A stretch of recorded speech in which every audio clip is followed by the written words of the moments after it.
Ang crypto market ay nagdurusa mula sa isang malaking pagbaba dahil sa desisyon ng Binance CEO na si Changpeng Zhao, kung saan ay siya po ay plead guilty sa mga kriminal na paratang sa kanya.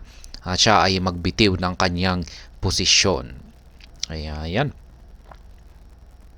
Nagdurusa ngayon ang halos lahat ng crypto market dahil po sa kanya.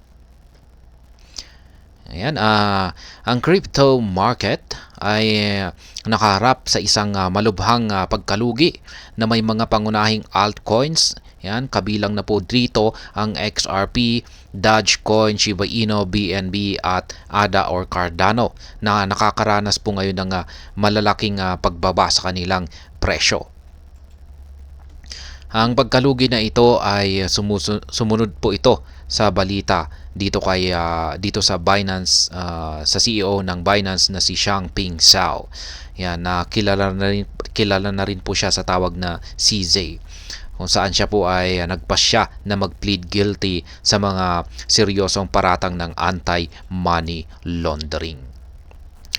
Ang market ay mabilis na tumugon sa pag-unlad na ito na may Shiba Inu. Yan, kay Shiba Inu ay bumagsak ng higit 6% sa nakaraang 24 oras ayon sa data ng CoinGecko. Yan. Ang iba pang nangungunang cryptocurrencies tulad ng Bitcoin, Ethereum, Dogecoin, Cardano ay nakaranas din ng malalaking pagbaba.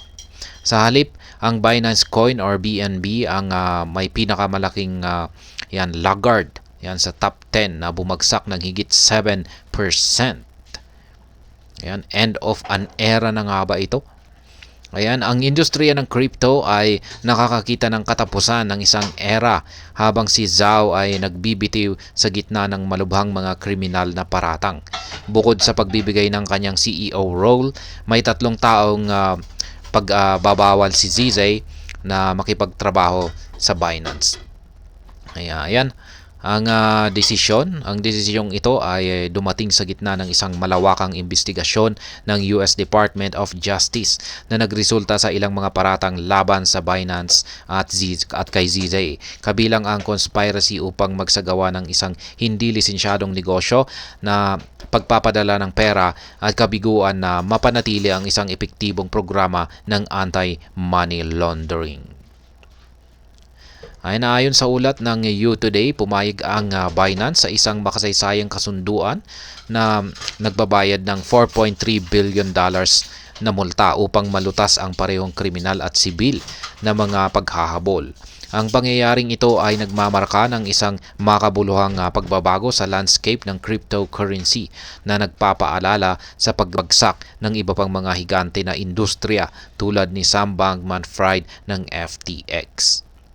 Ayan, ang silver lining.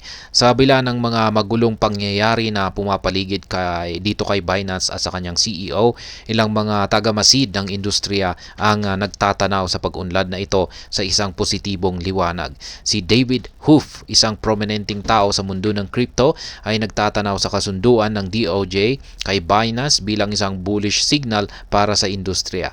Naniniwala siya na ang kasunduan ay sa kalaunan ay magbibigay ng US approval at regulatory clarity. Ayan. Ayon sa ulat ng U-Today, kamakailan lang ay nag-echo ng katulad na sentiment ang mogul na cryptocurrency na si Mike Novogratz. Naniniwala siya na ang crackdown ay maaring maganda ng daan para sa industriya ng cryptocurrency. Ngayon, ang masasabi ko naman dito, yan, ang pangyayaring ito ay nagpapakita ng kahalagahan ng regulasyon at pagsunod sa batas ng mundo ng cryptocurrency. Ang desisyon ni Changpeng Zhao na mag-plead guilty ay magbitiw bilang CEO ng Binance ay nagdulot ng malaking pagbabago sa crypto market.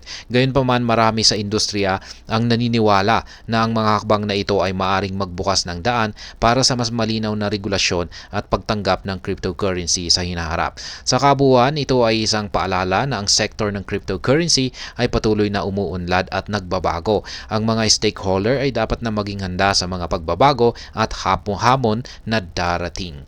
At ayan, hanggang dito na lamang po tayo sa video na ito mga ka-crypto. Sana po ay inyong nagustuhan ang aking paliwanag dito. Kung inyo po itong nagustuhan, pakiclick lamang po ang like button nito. Para naman po sa mga bago lamang dito, kayo po ay aking inaanyayahan para mag-subscribe. Pakiclick na rin po ang bell icon nito dahil ito po ang siyang magsisilbing notification nito sa mga bago kong videos na akin pong ina-upload sa aking YouTube channel na ito.